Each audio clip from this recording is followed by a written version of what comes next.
Good Wednesday morning to you. I'm Eastern PA Weather 30 meteorologist Bobby Martrich. This is your outlook for June 18th, 2014.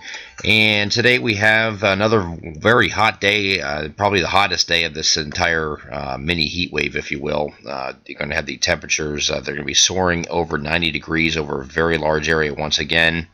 And we're going to have the humidity up there again today, so we're not going to be cooling off at all. It's going to be just like it was yesterday, maybe feeling a few degrees hotter, if you can believe that. It was very hot yesterday. Same thing, same idea here today, maybe reaching close to record high temperatures down here towards the Philadelphia area. The record there is 96. It's going to be tough to do, but it's going to be definitely not impossible. It's 93 there yesterday. Definitely a shot at reaching that record today or coming close to it. The other factor we're going to have to look at today is the convection and what kind of a convection fires here.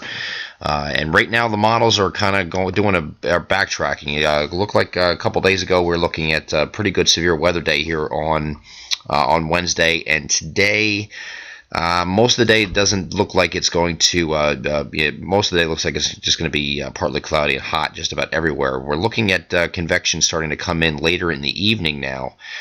This is a little bit slower, and a lot of that had to do with that line of storms that came through overnight, and the rain-cooled boundary that was created by this the squall line that came across New York State. And what that allowed that to do is have this a cold front that is situated to our north here. There's actually a cold front that's sitting up here that we're expecting to press south. Well, this has now pressed south a little bit faster, and because it's a little bit faster with that front, it has actually killed off the severe chances for basically the northern half of the state here. So this whole area here is pretty much out of the severe threat today. And when we're talking about severe threat today, we're talking about later this evening, as this is going to come through a little bit later, we think. So let's go over to the NAM high res, and this is the future simulator radar off the latest NAM run, and this is starting off at 4 o'clock. Absolutely nothing across our area here, so there's nothing even showing that it's going to even trying to develop until we get past 6 o'clock, and this is way outside of our coverage area here into western PA, and you see it finally starts to develop as we get into the evening hours here and pushing further north. But look how far south it is. Now, this is strong and possibly severe at this point, but you see it's concentrated over southern PA, right along the Mason-Dixon line, down into northern Maryland, over Baltimore, and straight into Delaware here. So this is the area that is in our greatest risk threat area, but a little bit further south now, because that frontal boundary is further south, and it's not allowing this convection to fire any further north.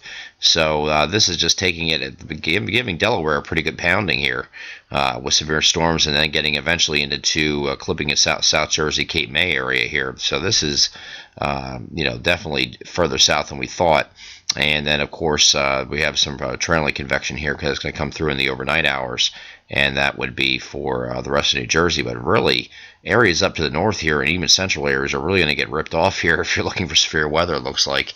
And a lot of that has to do with the sounding here. Here's taking the sounding out of Philadelphia, and this sounding looks tremendous. It looks very good sounding here. Showing a lot of instability here. Here's your instability on the sounding, and everything looks like it's good to go. We have a lot of shear present, a lot of instability present, and the lapse rates are pretty high, which would indicate you would have a gusty wind threat. But the one problem we're finding here on a lot of these soundings that we're looking at here, look at the winds. These are the surface winds out of the west-northwest. That would indicate to me that there's going to be some downsloping winds. Every time you have downsloping winds, though, that's a severe killer every single time. It doesn't matter how good your parameters are here. With the severe parameters below here that you're looking at, all these little numbers down here can mean absolutely nothing if you have these northwesterly or west-northwest winds that are showing up here on the soundings. And again, that's downsloping winds that will just kill a threat just about every time. So that's why you're not seeing the NAM impressed with this, and is keeping this convection further south here, where the winds are more westerly instead of west-northwest. So we'll keep an eye on this and see where that takes us today. But I think right now we're sticking with our map for now, because this is still in our greatest threat area. This red area is where we indicated where the greatest threat would be. It looks like it might be a little bit further south than that. I mean, if the NAM is correct, you're talking about anything north of that line is really nothing at all right here, and then all your activities down here across this area. Still in our red zone, of course, but it's actually cutting it off further to the north. So we'll follow that with the rapid updates on the Facebook page today as needed. And you can follow along on that and on Twitter at EPAWA1.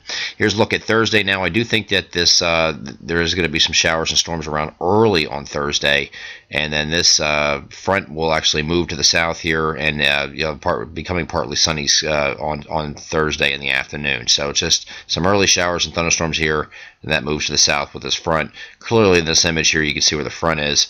Front of boundary is right here, so this is going to take move to the south there, and it's going to actually stall just to our south here and sit there for a day or two.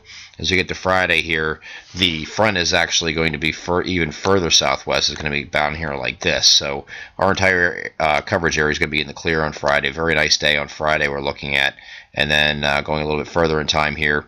Here's a look at Saturday. Now, there is some convection shown here to our southwest. I wouldn't rule out areas to our south and southwest getting into some showers and thunderstorms, but areas to the northeast of there should be fine. This is actually this boundary trying to move back to the north as a warm front, and it's going to do that very slowly, and the European model is showing that it's going to take its time doing that, and probably won't be until Tuesday on the European model anyway, showing that this comes back through again as a warm front. And the GFS is moving a little bit faster here and getting in here on Monday. So there are some timing differences with that, but it does look like the weekend, for the most part, will be a partly cloudy weekend with a chance for an isolated shower on both, or thunderstorm on both Saturday and Sunday. I'm Eastern PA Weather Authority meteorologist Bobby Martrich, and that is your outlook for June 18th, 2014. Have a great Wednesday.